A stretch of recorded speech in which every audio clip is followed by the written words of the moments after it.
Not long after sunset, Tracer is walking along a city sidewalk when she is approached by an Omnic, dressed in loose-fitting, worn-out clothing.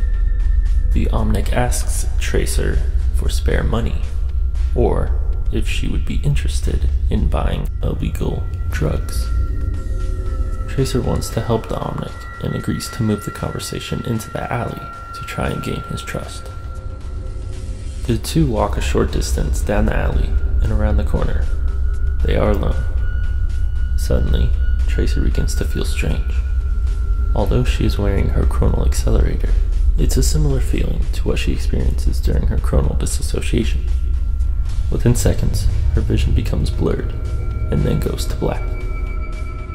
What seems to be just a moment later, Tracer regains normal consciousness. She's standing in the alleyway just as before.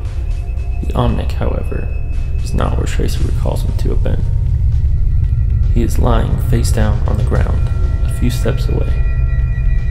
As Tracer moves closer, she's able to confirm that his neck is broken and he is dead. Had there been any chance to save the Omnic, she would have went for help. But feeling confused and panicked, Tracer immediately leaves and runs home. Once home, Tracer sits paralyzed by the flood of thoughts and questions filling her mind. What happened to the Omnic? Did someone attack Tracer from behind and cause her to black out? If that was the case, then why wasn't she on the ground when she regained consciousness? How was she standing up? Was she somehow involved in the murder of that Omnic? She had no reason to be. The thoughts continue late into the night, until Tracer finally manages to fall asleep. When she wakes the next morning, Tracer feels slightly relieved from the initial shock of what had happened the night before. She lifts up from her bed, and the feeling of relief vanishes. The front of her shirt is covered in blood. The last thing Tracer remembers is lying in her bed until she fell asleep. Yet it was obvious something else had happened during the night. Something that was causing her to have no memory of events she had been involved in. Tracer quickly cleans up and heads to Winston's research lab. If her chronal disassociation condition is the cause of the memory loss, or if her chronal accelerator is malfunctioning or had become corrupted, Winston would be her best bet for getting help. It took a few hours to travel to Winston's lab.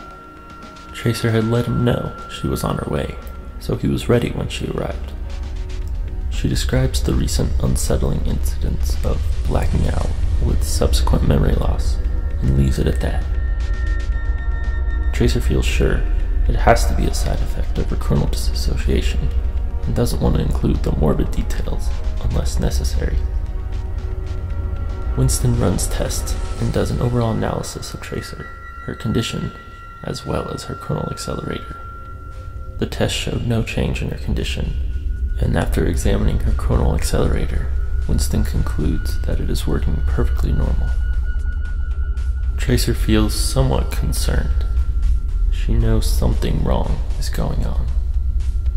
Winston does not rule out the cause being somehow linked to her chronal disassociation and offers to continue examining the symptoms until a diagnosis is found. He also thinks it best that Tracer stay at the lab for a few days. Tracer agrees. That night, Tracer wakes to find herself standing confused outside Winston's bedroom. Judging the situation, she had made her way from the guest room and seemingly stopped at the kitchen along the way, because she held a large knife in her hand. Terror overcomes Tracer. She has little more understanding of what is going on than when she arrived, but knows she can't stay here.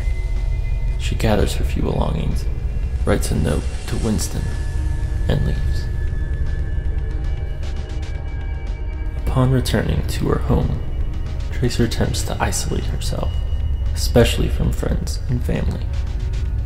The incidents still occur at random. It doesn't happen every day or every night. Sometimes 3 days go by before Tracer wakes up in a pool of blood she knows isn't hers.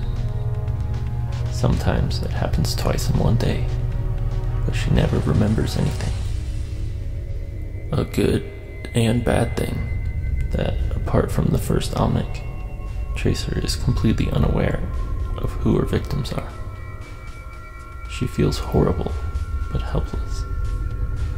The mental anguish quickly builds as Tracer desperately tries to think of some way this can be fixed. But she hasn't even begun to understand how or why this is happening, so how can she fix it? A few nights and victims later, as Tracer prepares an ankle lock chained to the wall before going to bed, she loses consciousness and doesn't regain it for 4 days. She wakes up in her room, feeling exhausted and sickened. It is nighttime again. Blood stains her clothes. However, this time there is something significant to her face visor. On the visor are tally marks in blood. 12. 12 tally marks. 12 victims. Tracer breaks down. She's exhausted, helpless, sad, angry, and sorry. She decides that she is too dangerous to stay anywhere close to where she is now until her condition is healed, and once again packs up and leaves. She is determined to put a stop to these mindless killings, even if she has to murder once more to ensure it. Tracer has not been seen or heard from by Overwatch since.